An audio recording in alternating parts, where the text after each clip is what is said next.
샬롬. 자, 오늘은 6번째 강의입니다. 창세기 오늘 마지막 날이에요.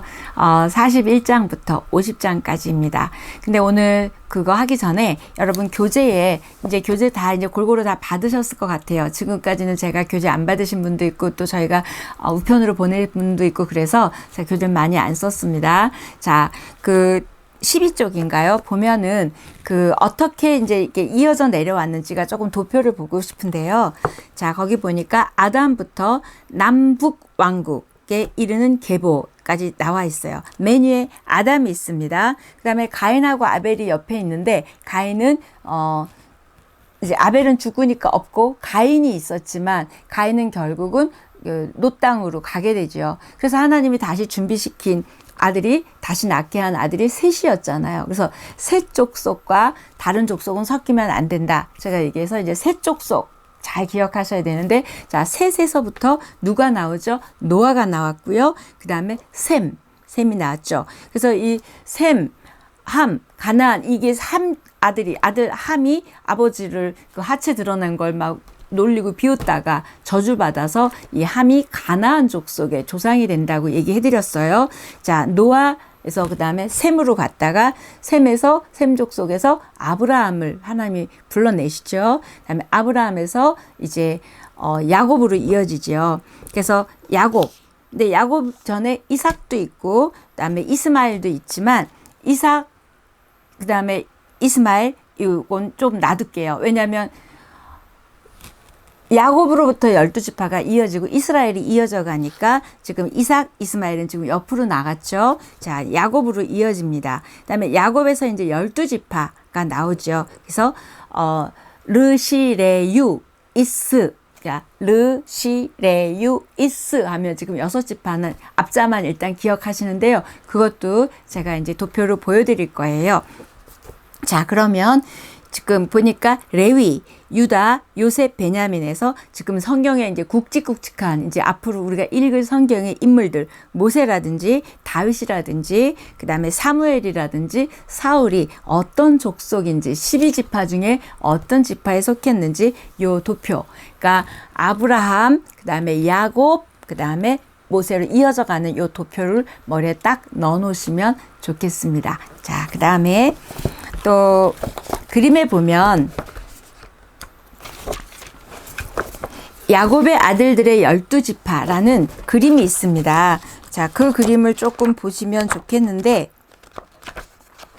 제가 찾는데, 자, 요 그림이에요. 요 그림이 12지파 그림인데요. 창세기 끝나기 전에 요거는 좀 설명을 드려야 될 것 같아서요. 자, 여기 보면, 르시레유 이스. 지금 제가 6 아들 얘기했잖아요. 자, 거기 보면 여기 부인들 이름이 나와요. 레아가 나오고, 그 다음에 밑에 라헬이 나옵니다. 이분들은 정실이죠. 진짜 부인들이죠. 맨 처음에 레아랑 했다가 다시 라헬이랑. 자, 그래서 이 레아에서 나온 아들들이 르시레유 이스. 이렇게 6명의 아들이 있고요. 그 다음에 라헬을 해서는 아까 제가 어제 얘기한 요셉, 이 나오고 베냐민이 나오는데 지금 베냐민이 빠졌어요. 그리고 거기다 적어 넣어줬으면 좋겠어요. 요셉만 있는 게 아니라 베냐민도 있습니다. 베냐민이 나왔는데 이 요셉과 베냐민은 12지파에 없어요. 그러니까 요셉 지파, 베냐민 지파 있지만 요셉 지파는 없어요. 왜요? 요셉 대신에 요셉의 아들들 둘 므낫세와 에브라임이 들어갑니다. 그래서 12지파는 10아들과 그 다음에 요셉의 2 아들이 들어가는 거예요. 그래서 요셉 대신에 지금 에브라임과 므낫세가 들어가죠. 자, 그래서 르시레요 이스, 그 다음에 여기 아들들, 여기 중간에 실바와 빌하가 있어요. 이 하녀들이에요. 자, 그래서 레아의 하녀, 그 다음에 라헬의 하녀를 통해서도 아기가 나오죠. 거기 보니까 갓과 아셀 나오고, 그 다음에 빌하에게서는 단과 납달리가 나옵니다. 그래서 이제 요렇게, 그러니까 르시레요 이스, 단 납달리, 그 다음에 갓 아셀, 그 다음에 요셉 대신에 에브라임, 므낫세, 그 다음에 베냐민, 이렇게 12지파가 형성이 됩니다. 그래서 요 야곱의 아들들의 12지파에 여기 지금 베냐민 빠진 거 넣어주시면 좋겠고, 그 다음에 요셉은 12지파에 안 들어가고 두 아들 이렇게 들어간다.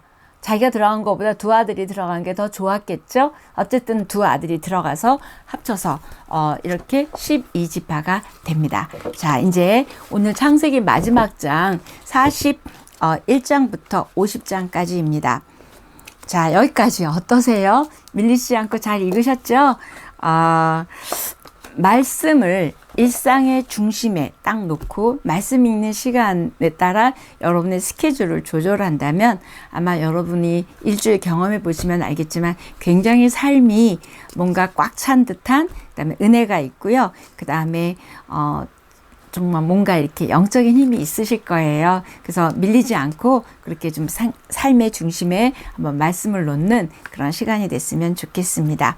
자, 41장은 요셉이 바로의 꿈을 해석해 주게 됩니다. 그리고 요셉이 그 꿈을 잘 해석해 줘서 애굽의 총리가 됩니다. 너무 잘하시니까 41장 통과. 자, 42장도 통과. 요셉의 형들이 이제 가나안으로 오게 되는 거예요. 여러분 잘 아시고. 자, 43장은 기근이 점점 더 심해져서 애굽으로 가서 양식을 조금 사오려고 합니다. 이게 43장이에요. 그때 유다가 동생을 데려가지 않으면 안 된다 얘기하면서 이제 유다가 동생을 데려가야 되는 이런 일들 얘기가 나옵니다. 그럴 때 야곱이 움켜쥐고 엄청나게 그런 사람이었는데 이때 뭐라고 표현을 하냐면 내가 자식을 잃으면 잃으리라다. 완전히 힘 다 빠졌어요. 완전히 힘 뺀 이 야곱의 말이 나옵니다. 이제 이 기근 때문에 곡식을 구하러 갔는데 요셉 앞에 가게 된 거죠. 근데 이제 동생 데려와라 이렇게 얘기하니까 이 유다가 동생이 그 요셉인지 모르지만 어쨌든 데려가야 됩니다. 이렇게 했더니 보내면서 야곱이 얘기하는 거예요. 내가 잃으면 잃으리로다 얘기를 합니다. 생의 전반적인 특징이 움켜쥐고 뺏고 막 이런 사람이었어요. 그런데 이제 베냐민을 놔버립니다. 진짜 우리가 하나님의 내 손을 피는 거죠. 필 때 뭔가 주시는 것 같아요. 그래서 이제 이때 야곱의 모습을 보게 됩니다. 이때 아들을 놓은 대신 뭐를 붙잡았을까요? 야곱이 하나님을 붙잡게 돼요. 진짜 붙들고 있던 요셉, 베냐민, 너무 귀한 아들을 놓으니까 이제 진짜 하나님을 붙들게 되는 야곱의 모습을 보게 됩니다. 저와 여러분도 뭐를 움켜쥐고 있다면 놓고 하나님을 붙잡는 손이 되기를 축복합니다. 44장 은잔을 자루 속에 넣어두고서 베냐민이 훔쳐간 것처럼 이렇게 얘기합니다. 그래서 베냐민의 자루에서 은잔이 발견이 되죠. 그래서 애굽의 총리가 그러니까 요셉이죠. 요셉이 베냐민을 내 종으로 삼겠다 이렇게 얘기를 하니까 유다가 나섭니다. 그때 이 유다가 사실은 이 요셉이 팔려나갈 때 굉장히 앞장서서 한 사람이거든요. 그런데 이제는 그렇게 하지 않고 44장에 보면 달라진 유다를 보게 되는데요. 자, 우리 한번 44장 16절이에요. 보면 유다가 말하되 우리가 내 주께 무슨 말을 하오리이까 무슨 설명을 하오리이까 우리가 어떻게 우리의 정직함을 나타내리이까 하나님이 종들의 죄악을 찾아내셨으니 우리와 이 잔이 발견된 자가 다 내 주의 노예가 되겠나이다. 이렇게 유다가 이런 말을 하는 거예요. 그랬더니 요셉이 그 다음에 이어서 말을 합니다. 그래서 내가 종이 되겠다. 베냐민을 아니라 내가 종이 되겠다. 그러니까 내 동생 좀 풀어놔줘라. 내 동생 없으면 우리 아버지 죽어요. 이 뜻이에요. 그래서 유다가 자기가 종이 되겠다고 44장 32절 34절에 이야기합니다. 아버지에게 또 아들을 잃어버리는 경험을 하게 할 수 없습니다. 내가 희생하겠습니다. 유다 완전 달라졌죠. 이렇게 얘기합니다. 그래서 49장 8절에서 12절 보면 이 축복을 이제 49장에 할 때 이 행동 때문에 엄청나게 또 야곱이 축복을 합니다. 네가 형제의 찬송이 될 것이다 해서 엄청 좋은 축복을 이제 49장에 가서 얘기해 드릴게요. 이렇게 유다의 변화로 인하여 유다도 굉장히 축복을 받게 됩니다. 자, 그게 문제 해결의 시작은 제가 보니까 우리가 집착하고 있는 걸 놓을 때, 유다 입장에서도 그랬고 야곱의 입장에서도 그랬고 하나님께 맡길 때, 또 내가 희생할 때 뭐가 해결이 됐던 것 같아요. 자, 이게 44장의 이야기고요. 45장 요셉이 이제 듣다 숨기고 있다가 요셉이 우리가 밝히는 거예요. 제가 요셉입니다 하고 이제 얘기를 하는 거예요. 그러면서 내가 우리를 팔았는데 어떡하지 걱정하는 이 형들에게 이렇게 얘기합니다. 45장 3절이에요. 요셉이 형들에게 이르되 나는 요셉이라 내 아버지께서 아직 살아 계시니까. 형들이 그 앞에서 놀라서 대답하지 못하더라. 죽었는 줄 알았던 요셉이 살아있고 우리가 팔았는데 얘가 우리 죽이면 어떡하지? 그럴 때 요셉이 형들을 안심시키지요. 그래서 뭐라고 안심시키냐면 5절에 당신들이 나를 이곳에 팔았다고 해서 근심하지 마소서, 한탄하지 마소서. 하나님이 생명을 구원하시려고 나를 당신들보다 먼저 보내셨나이다. 와, 완전 해석이 다르죠. 당신들은 나를 팔았지만 긴 안목에서 지금 와서 보니까 하나님이 나를 이렇게 먼저 여기다 놓았던 거예요. 믿음의 해석입니다. 우리의 고난도 이렇게 하나님의 믿음의 해석을 하면 다르다는 거예요. 형들을 안심시키고 이건 하나님의 일이었다 얘기합니다. 그래서 45장의 5절이나 7절이나 굉장히 감동적입니다. 그래서 이 긴 시간 동안 하나님이 요셉을 지켜주시고 했던 그 일들의 구원의 역사를 준비하고 계시고 하나님의 나라를 아브라함을 부르면서 했던 일들이 지금 이어져 가고 있음을 보게 됩니다. 그래서 이제 결국은 이 야곱이 요셉이 있는 대로 다 옵니다. 그래서 결국 애굽으로 이 야곱이 다른 아들들과 다 함께 오게 되지요. 그래서 애굽에서 살게 돼서 출애굽이 이제 여기서부터 시작이 되는 거예요. 그래서 애굽으로 이사 오게 되는 야곱 가족 식구들입니다. 자, 결국 여기서 출애굽의 씨앗이 된다. 또 하나는 결국 하나님은 이렇게 어려운 일들 같았고 억울한 일 같았지만 요셉이 말한 것처럼 하나님이 먼저 여기 보내셨던 것이다 이야기합니다. 그래서 하나님이 요셉을 그렇게 반응하고 받아들인 요셉에게 축복 중에 축복, 그게 뭐였죠? 하나님이 어떤 순간에도 함께 하시는 축복을 주셨고요. 고난이나 환난을 이렇게 하나님의 축복의 사건으로 바꿔주신 게 요셉의 인생입니다. 요셉은 늘 하나님 앞에 코람데오였어요. 하나님 앞에서 사는 사람이었기 때문에 그 높은 사람의 부인이 와서 자기를 꼬실 때도 하나님 앞에서 내가 죄 지을 수가 없었다. 이 코람데오 의식이 있었습니다. 저와 여러분도 하나님 앞에서 매 순간 살아가는 우리였으면 좋겠습니다. 자, 46장 야곱이 하나님께 제사를 드리고 그 밤에 하나님이 나타나십니다. 제사 예배죠. 그 예배를 드리고 나니까 하나님이 나타나셨어요. 자, 그래서 애굽으로 가는 거 두려워하지 말고 가라 얘기해 주시고 가서 거기서 큰 민족을 이루게 될 거야 이 얘기합니다. 자, 창세기에는 야곱의 가족이 애굽으로 이주, 지금으로 말하면 이민이죠. 이 이주해가는 이걸 마무리하면서 애굽하고 이제 창세기가 연결이 되고 애굽 이주한 것과 출애굽기가 연결됩니다. 그래서 창세기는 이스라엘 그 족속들이 어떻게 애굽에 들어와서 살게 됐는지 그거를 이야기를 해주는 거예요. 그래서 우리가 그래서 이렇게 여기 와서 살게 됐구나. 그래서 출애굽하게 된 거였구나를 그 후대에 자손들이 알게 된 거죠. 그래서 결국 이건 창세기 15장 12절에서 16절 아브라함에게 축복해 주셨던 약속해 주셨던 그 약속이 이루어지는 과정에 많은 자녀들이 있게 될 것을 지금 이제 출애굽으로 이제 애굽으로 가게 되는 이야기입니다. 47장 험악한 세월을 살았던 야곱을 이야기합니다. 근데 우리가 그냥 우리끼리 하는 얘기지만 험악한 세월을 하나님이 살게 하셨나요? 아니죠. 야곱의 집착 때문이었습니다. 굳이 레아를 얻으려고 그렇게 하지 않았으면 7년 더 옥살이 살지 않아도 되고, 굳이 장자권 그렇게 안 했으면 또 삼촌 집에 가는 일도 없었을 거예요. 결국은 이 험악한 세월은 전부 자기의 욕심과 집착 때문이었어요. 그러나 하나님께서는 그런 야곱에게 나타나 주셨고 하나님의 일들이 이루어지는 어떤 계기를 이루셨습니다. 자, 우리도 이렇게 하나님보다 다른 거를 붙잡는다든지 뭔가 하나님보다 다른 걸 집착한다면 우리도 이렇게 뭔가 다룸을 받을 수 있다는 거를 또 오늘 이 야곱의 인생을 보면서 얘기합니다. 그래서 야곱이 요셉에게 마지막 부탁을 하는 게 47장에 굉장히 중요한 말씀인데요.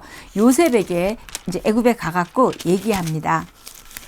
자, 47장 29절로 30절이요. 이스라엘이 죽을 날이 가까움에, 이때 이스라엘은 야곱이죠. 야곱이 죽을 날이 가까움에 그의 아들 요셉을 불러 그에게 이르되 이제 내가 내게 은혜를 입었거든 청하노니 내 손을 내 허벅지 아래에 넣고 인애와 성실함으로 내게 행하여 애굽에 나를 장사하지 아니하도록 하라. 지금 애굽에 있잖아요. 내가 죽으면 나를 여기다 묻지 마라. 그리고 나를 다시 내 땅으로 데려가 달라. 이거를 지금 유언을 하는 거예요. 뭐라고 하냐면 30절에 내가 조상들과 함께 눕거든 너는 나를 애굽에서 메어다가 조상의 묘지에 장사하라. 요셉이 이르되 내가 아버지의 말씀대로 행하리이다. 이게 굉장히 중요한 말씀이에요. 그래서 이 사람들이 진짜 이 야곱의 이 시신을요 완전히 매장하지 않아요. 그거 이제 나중에 이야기해 드릴게요. 출애굽 때 보면. 자, 그래서 이렇게 47장 29절 30절 나를 애굽 땅에 묻지 마라 얘기합니다. 결국 내 유고를 고향 땅에 묻어달라고 아들 요셉에게 이야기합니다. 결국 이건 영적인 의미로 뭐냐면 하나님의 나라를 이루시기 위해서 하나님의 약속, 하나님의 일이 지금도 진행되고 있다는 거예요. 거기다 묻어버리지 않고 야곱을 통해서 지금 12지파가 12아들이 나왔잖아요. 결국 애굽에 두지 않고 나가게 될 거라는 걸 암시하고 있습니다. 그것까지 헤아리고 조금 읽으셨으면 좋겠어요. 48장 야곱이 요셉의 아들 에브라임과 므낫세를 축복합니다. 자, 요셉의 두 아들이 12지파에 들어간다고 제가 처음에 설명해 드렸어요. 자, 야곱이 손자 그 에브라임과 므낫세를 축복하는데 또 에서랑 야곱 때처럼 또 손을 이렇게 어긋나서 잘못 축복을 하지요. 그러나 결국 이렇게 이제 제대로 이 어긋난 것 같지만 이게 하나님 뜻이다라고 하면서 축복을 하고 이 축복이 12지파가 되는 중요한 기초가 됩니다. 자, 그래서 에브라임과 므낫세의 축복이 48장에 나오고요. 쭉 보게 됩니다. 그 다음에 49장, 이게 축복장인데요. 야곱이 죽기 전에 아들들을 축복하죠. 그리고 먼저 48장에서 손자 에브라임과 므낫세를 축복했고 49장에 야곱의 축복기도. 근데 이때 이 축복기도가 이제 출애굽기나 여호수아나 이런 데를 보면 이 축복대로 되어지는 걸 제가 그때 강의할 때도 하겠지만 이게 다음에 이어져요. 그래서 이 축복을 잘 읽어 보셔야 됩니다. 중요한 연결고리를 하는 게 이 야곱의 축복입니다. 그래서 12아들을 불러서 10아들이죠. 불러서 축복한 내용이 나중에 여호수아서에서 가나안 땅을 점령한 뒤에 땅을 나눌 때 그 축복대로 땅이 나뉘어지게 됩니다. 그런데 이때 야곱이 축복할 때 그 축복의 기준은 성령이 임해서 그냥 막 나가서 말한 게 아니라 그들의 삶과 그들의 행동을 보고 그걸 축복을 해요. 이렇기 때문에 너는 이렇게 축복을 주고 너는 이랬기 때문에 축복을 적게 준다. 이런 설명을 하게 됩니다. 그래서 이때 야곱의 이런 축복을 또 잘 읽어보시고 그 다음에 야곱의 유언이 나오고 그 다음에 야곱이 죽게 됩니다. 자, 중요한 거 야곱의 축복의 기준이 뭐였다고요? 삶이었어요. 그래서 각 사람의 분량대로라는 단어가 나와요. 그 사람의 분량대로 축복을 해주셨대요. 믿음의 분량, 삶의 분량, 삶을 살아난 모습을 보고 지금 성령이 시켰겠지만 야곱이 축복을 합니다. 그래서 네 번째 르실의 유의 유다 네 번째 아들과 그 다음에 11번째 요셉이죠. 요셉은 결국 요셉의 축복은 받아요. 요셉의 축복, 뭐 나뭇가지 가지가 넘을 것이고 이런 요셉의 축복이 엄청 길어요. 요셉 축복하죠. 축복받아 마땅한 요셉이기도 하지만 엄청 축복합니다. 이게 49장. 자, 창세기 마지막 장 50장. 49장 마지막 절에 야곱이 죽습니다. 이렇게 축복을 다 하고 죽어요. 그리고 이제 50장에 보면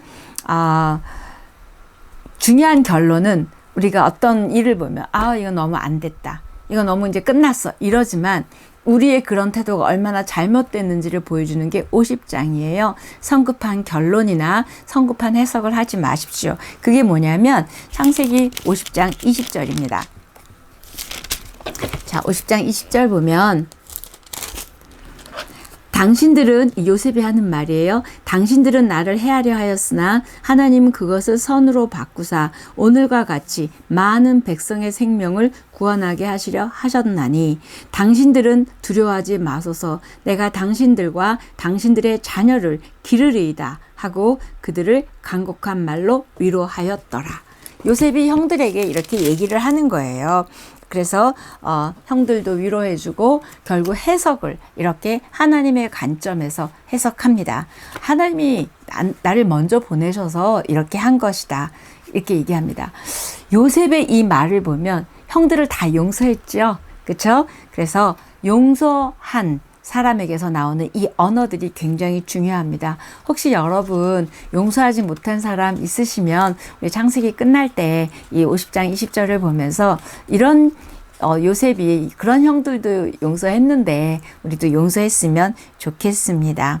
그다음에 이제 요셉의 유언, 요셉도 이제 죽을 때 요셉이 유언을 하는데 이거는 50장 24절 25절에 이제 요셉이 얘기합니다. 요셉이 형제들에게 이르되 나는 죽을 것이나 하나님이 당신들을 돌보시고 당신들을 이 땅에서 인도하여 내사 아브라함과 이삭과 야곱에게 맹세하신 땅에 이르게 하시리라. 그때 언약해 주신 걸 이루겠다 얘기하면서 요셉이 아까 야곱이 요셉에게 한 유언처럼 요셉도 이런 유언을 합니다. 요셉이 이스라엘 자손에게 맹세시켜 이르기를 하나님이 반드시 당신들을 돌보시리니 당신들은 여기서 내 해골을 메고 올라가겠다 하라 하였더라. 그러니까 아버지의 유골과 내 해골, 내 유골도 갖고 가겠다 하라. 그리고 요셉이 110세에 죽으면서 창세기 50장이 막을 내리게 됩니다. 결국 여기에서 야곱의 유언과 요셉의 유언으로 인하여 이들이 애굽에서 나갈 때 이 두 사람의 해골을 가지고 가게 되는 성경이 나옵니다. 결국 이 유언은 뭐라고요? 하나님이 이 출애굽에 대한 비전을 주시는 거예요. 여기다 두지 않겠다. 데리고 나갈 것이다 라는 복선이 깔려 있죠. 결국 하나님의 약속은 죽었어요? 끝난 것 같은 게 아니라 진행하고 계시는 걸 보게 됩니다. 그래서 아브라함의 비전이 이삭의 비전이 됐고 이삭의 비전이 야곱의 비전이 됐고 야곱의 유언이 요셉의 유언으로 되어집니다. 이렇게 믿음이 이어져 갑니다. 그러면서 이제 출애굽으로 가는데요. 저와 여러분도 이렇게 하나님은 우리 눈에 안 보이고 안 좋은 일 같아도 하나님은 하나님의 일을 이루고 가고 계시고 하나님의 비전은 지금 이루어 가고 있습니다. 성급한 결론, 성급한 결정 내리지 마십시오. 하나님은 이렇게 해골을 메고 가는 걸 통해서도 보면 진짜 애굽에서 나가게 하시는구나. 이 믿음을 가지시고 여러분이 말씀을 읽으며 받은 약속의 말씀을 안 보여도 하나님은 일하고 계십니다. 여러분 창세기 50장까지 오시느라고 수고하셨고요. 천천히 꼼꼼히 잘 읽으십시오. 월요일 날 출애굽기로 만나겠습니다. 여러분 사랑합니다.